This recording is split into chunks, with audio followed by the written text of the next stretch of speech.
नमस्कार। नुसरत जहां, जी हाँ, वही बंगाली एक्ट्रेस जो मेंबर ऑफ पार्लियामेंट भी हैं टीएमसी से, उनके विवाद में जो उनका विवाद चल रहा है कि उनका एक 6 महीने की वो गर्भवती हैं और अपने पति से अलग हैं, और पति की अलग स्टेटमेंट आई है कि 6 महीने से जब हमारे कोई संबंध ही नहीं है तो ये बच्चा किसका है।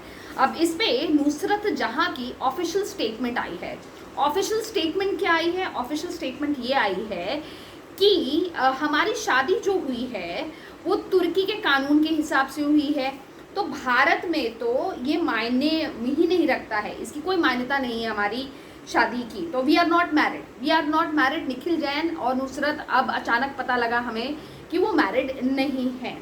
यहीं पे बात ख़त्म नहीं हो जाती। उन्होंने ये भी स्टेटमेंट दी है कि स्पेशल मैरिज एक्ट के तहत हमारी शादी नहीं हुई है, जो कि भारत का प्राविधान है, भारत का जो कानून है कि अगर दो रिलीजन के लोग, यानी कि अगर हिंदू और मुस्लिम या मुस्लिम और क्रिश्चियन या क्रिश्चियन और हिंदू अगर एक दूसरे से शादी कर रहे हैं तो उन्हें स्पेशल मैरिज एक्ट के अंतर्गत ही शादी करनी पड़ती है।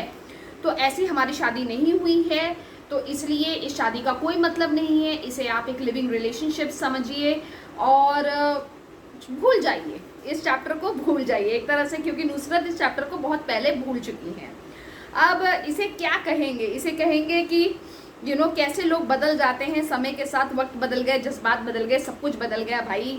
अभी तो संसद में हमने ही देखा था, मतलब या तो हमारी आंखें खराब हैं या नुसरत क्या बोलना चाहती कि शादी नहीं हुई थी। तो सिंदूर किसका लगाया था भैया? चूड़ी किस लिए पहनी थी? और जो आप कितनी ही फोटोग्राफ्स देखेंगे नुसरत की जिसमें उन्होंने सिंदूर लगा रखा है, चूड़ी पहन रखी है और सजी धजी है, तो भैया वो क्या था? फिल्मी लोगों की फिल्मी कहानियाँ। आप बताइएगा कैसी लगी आपको ये वीडियो।